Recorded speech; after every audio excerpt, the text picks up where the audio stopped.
Every household has a table, and every table has lots of stories. And what better than food stories? So, welcome to Tête-à-Tea with Odette Mascarenas, who Thank you. needs no introduction when it comes to Goa's culinary heritage. So, thank you so much, Odette, Thank and you, Aditi. So tell welcome me. to this Teta, series which belongs to you. wow, that sounds great. Yes. Boy, oh boy. So, Yeah. what story shall we start with? Let me start with the word food. So, when we say food, what comes to your mind when you go back and look in your childhood? Is it some memory? Is it some recipe? Or is it people around it? What? How do you think of it? The first thought that comes to my mind is the fact that we were told food is for health. Okay, You that's eat interesting. to live. Uh-huh. Okay, you Okay. eat to live. You need a good, healthy diet. And for that, I would hear early in the morning my mother and my grandmother, I used to call her Big Mummy, Mummy and Big Mummy. You see, Okay. they would sit together and plan exactly what had to be done for the lunch. Dinner Okay. was a milder affair. Okay. And then I would remember there would be silence in the kitchen. I guess they were taking out the ingredients or whatever it is. I never bothered to check at that point of time. Right. And then stone on stone, stone on stone, Grinding the everything. fator, they're grinding it. And I would look and see, and that time nothing was ready made. Coconut had to be I'm ground from sure scratch, spices had to be everything, yeah. dadoita, they say, Yeah. the way Yeah. they do in Konkani. And the aromas that used to come from that kitchen is unbelievable. Even till today, I can see that orange curry bubbling on the fire, hot, hot, hot, hot, hot, hot, hot, hot, hot. Those sort of sounds. And my Yeah. big mommy would shout from across the room, Zale, poi re baba nishtab ghal. And I would say, okay, fish was our life. I Okay. guess being Goan, that was the That thing. was the thing. So, if that would, I think, be my earliest memory, that food was a very important part of our lives. Hmm. We were drilled with the fact that you need a healthy diet to live. There were no fresh creams and thick. Malai was there, when they Right. would skim off the milk and they Yeah. would cook Yeah, it to that make time you would actually to skim it make from, butter, yeah, to make butter. butter, Butter homemade and butter. ghee and And then in everything, the yeah. evening, there would be that butter on the slice of bread with sugar Sugar sprinkled on sprinkled top on of it. it. Today, I don't see anything of that, but I would say those are the memories that still remain with me when we think about food. Actually, that kind of brings me to my next question from this only, that how do you think times have changed today? What is food to you now after this journey of so many years in the industry as a professional also and at a personal level? How's it changed? You know, Interestingly, that you should ask that, my food eating habits were like a graph. Okay. It started there, healthy food, it peaked to so called tasty food. And now back again, it has come down to where we talk about home cooked meals. Yeah, It has come down to again healthy food. healthy But food. life is such that I can't help but cheat. You Audit know, also cheats. We I know. cheat a lot whenever these chefs invite us or there's a brand new opening of a Yeah. restaurant. And then I look at the food so sinfully, the dessert. So I never saw that as growing up. We used to have, all right, nice home baked caramel custard or something like a rolled pancake, like an ale bele, Yeah. their home styles. Yeah. And we were happy, we were Happy. content. There were Content. bananas which are just cut and fried on the thing with butter and sprinkled with sugar. That was Simpler life. times, but that's, I guess, for everyone. Like when we look back, there were hardly any things available, and today we are spoiled for choices. Use the right word, Yeah. spoiled So, totally. I mean, it's like OTT of food also. We have content like on OTTs everywhere. So I think we have food, too many varieties, too many cuisines. How has your palate also evolved since you've been in the professional side also, where food tasting was a very important part of your roles and responsibilities? So how did it develop from when we had those limited resources only, let me say, that limited options of food, to now uh, I would you say know. it was a very gradual journey where my palate learned to appreciate the different Hmm. aspects of food. If somebody has a brief glimpse in terms of my growing up years, I just got out from school into a college which taught you all about food, and then into a hospitality industry Yeah. where I was in the kitchen then, Right. learning how to cook those dishes. And I should look at the guests very enviously, and I should turn around and say, wow, what a lucky bod these guys are.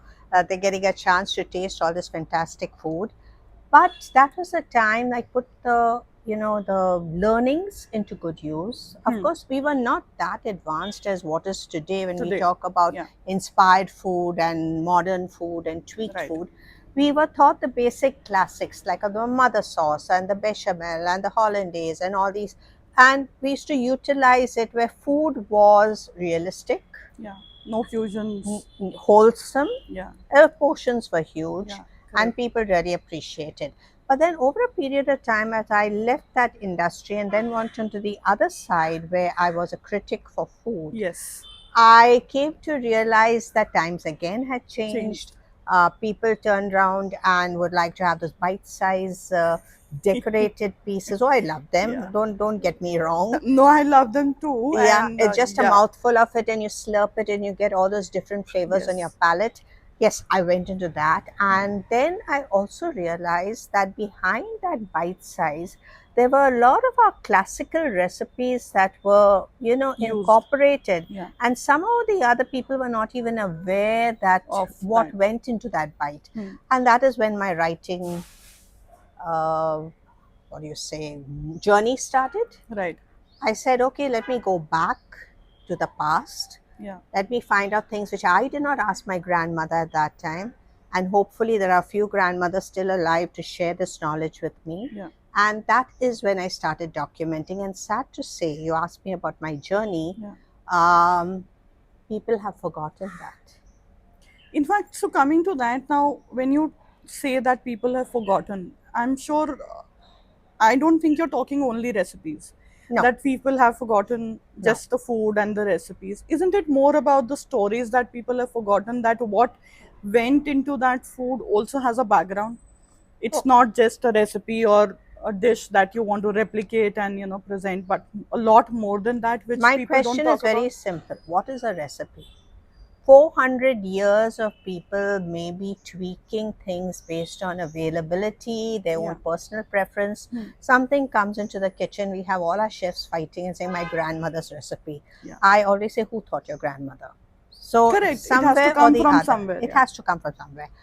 I believe food and cooking of food is a lot of common sense. Hmm. Like the other day, one of these young chefs turned around and told me, I make the reshad and I use spring onions inside. And I looked at her and I said, spring onions? Why? No, no, I was taught to use spring onions. I said, come on, my girl, common sense says that spring onions never grow in Goa. Yeah. The same way if you're talking about a kafrial and they load it with mint and coriander, that was not the original way in which we're talking about a grilled chicken. Yeah. So recipes, let's keep it aside. It keeps on moving from side to side. But let's suppose like I told this young chef, you're talking about a reshad. You're talking about the time when it came in from the Portuguese. What exactly did the Portuguese bring in? How did that recipe get tweaked over centuries? Yeah. What were the ingredients that were perhaps added or subtracted because of availability? Availability. That is the time where the experience tells a story. Correct. And And even recipes have undergone a journey now. I mean, everything like has everything undergone a has journey. undergone a There's no way journey. we can Yeah. stick to a recipe and say, okay, this is final, this is what Hmm. is supposed to be the right way you make a dish. And now, with modern cuisine coming in, is going to be a little more no fusion, confusion. Confusion. But like when you are in this process of writing your books or what you have written or you'll be writing in future, what's more important for you? The stories or the going by the recipe, like they say by the book kind of a thing, or the Now, processes of it? when I go and sit with that little old lady who's got so much of knowledge Yeah. locked in her brain, and I am talking to her, let's say, about a human Hmm. fish curry, Hindu style. And she turns around and she tells me, I use the Harmal chilies. And for me at that time, I was wondering, what is she talking about? Because as far as I can see, there are only Kashmiri chilies available. Hmm. And then I turned around and I asked her this. I said, what is this chili? And then she'll tell me a story of how they are grown on the slopes of Cancun and how they are used. Yeah. That makes me interested in the Interested. Yeah. subject, Yeah. not the way the human is made. Because, yes, the methodology might be tweaked from one kitchen to the other, but the very fact that that chili is used, that chili differs from what you have in Perne or something which isn't, it was topography, it was availability, it was, the Portuguese had a way of saying that you grow your produce in your backyard because the soil here is different So from the different soil from, yeah. there. Right. And definitely things would change. So even when I was told, can you just have a general recipe for a fish curry? I said, no, sorry. Hmm. We have a very unique ability in Goa where every community has their own Own style. style. Every community has got its own taste and flavor. We could perhaps do it region wise or taluka wise. That is one thing because the topography would be the same. Yeah. But Or still, it will be different home still to it will home, be and home to home. somebody's grandmother would have told something else, and You said it. somebody And would have, everyone sticks fast with a lot of pride and say, no, that is my this is my grandmother's recipe. recipe. Yeah, my recipe, or the way I have nurtured it Don't. or tweaked it. Oh, I've heard that. I've heard that very often in my journey of Yeah. writing. But like when documenting all these things, how important do you think these stories are, and why do you think they should be documented, especially with Goa, where we have very less written about things, and I can say this with a lot of confidence because I come from a blogging experience of 10-12 years and living in metro cities, and yet I was not able to identify with a lot of Goan dishes before I came here because it's still not, It's not gone out. gone out and talked about. Or if it Whereas, has gone, there's their own version of it. but the thing is that when people are eating it at, these metro cities, we don't know what version it is because we don't have any comparisons. Because there will be that one of, restaurant who will be making, say, a kafrial, and if I am in Delhi or Bombay and eating a kafrial for the first time, I have no comparison. I can't say that this kafrial was better or is it the proper recipe But that is or where the not. stories come in. Exactly my That is point. where the So why do stories you come in. think it is important to document this, and how Goa plays a big role in? Okay, it's personal for me. Very, very personal. Right. I think you're aware, or maybe people are not aware, that my father in law was the executive chef of Taj Absolutely. Bombay. The first, The first one in the first ever. 1939, he Yeah. set the platform of, in India at least, as terms of the importance of food and recipes, etc., and how they had to be documented. That's another story for another day for sure, because I want to understand what in 1939 being an executive chef would meant. I mean, Odette Okay, has written a book on it, and there is something that I would want to touch upon that. But yeah, that's for another day. But all right. So, it's like I said, amazing. it was Yeah, personal. yeah, And when I realized that at this point of time, I'm not holding those recipes in my hand, except 50, which I managed to collect, I was deeply, deeply sad because years of that chef's work has totally been finished, wow, vanquished. How many years he has spent in the kitchen? He made his own preparations, so it's not only the modern chefs he yeah. also did. That got me thinking, these grandmothers of Goa, who perhaps might teach their granddaughters how to make it, but in today's nuclear kitchens, there's You no. don't know, and you also don't know who will be interested to learn if there's nobody interested to learn, Nowadays, or it's everything pop in the yeah, microwave and it happens. All right, so I yeah, can understand that. yeah. I said there has to be someone putting it down. It was a tough job. Honestly, we traveled from Cancun to Penne, that's from north to south. But we went into houses, we sat with them, they took out the ingredients, we put their photographs there so that we got the correct recipe also. Wow. Because ultimately, they are not my recipes. Yeah, I have yeah. to give credit to the person who's actually doing it. And that laid the foundation of the number of books which I have written, where I turned around and said, these are grandmother's recipes. And That's honestly, so beautiful. yeah, and Yeah. I would say the same way I would like to say, yes, my father in law gave that much to the culinary world. I would also like to say these grandmothers have contributed to documenting of the recipes. Wow, so it's a journey in itself, and that definitely deserves a series, rather a video of its own, and we will do that soon.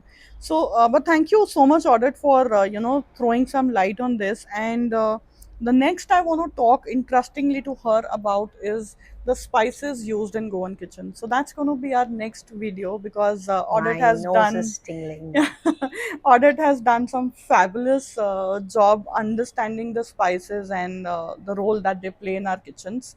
But we will not rush the videos, and we will go one spice at a time, right, Mhm. Audit? And let's maybe two. Each one Uh, has its own each one story. has its own story, because here we are for stories. So this is not a podcast, it's a conversation. It's a deep diving, or a very Into the curry gentle, pot.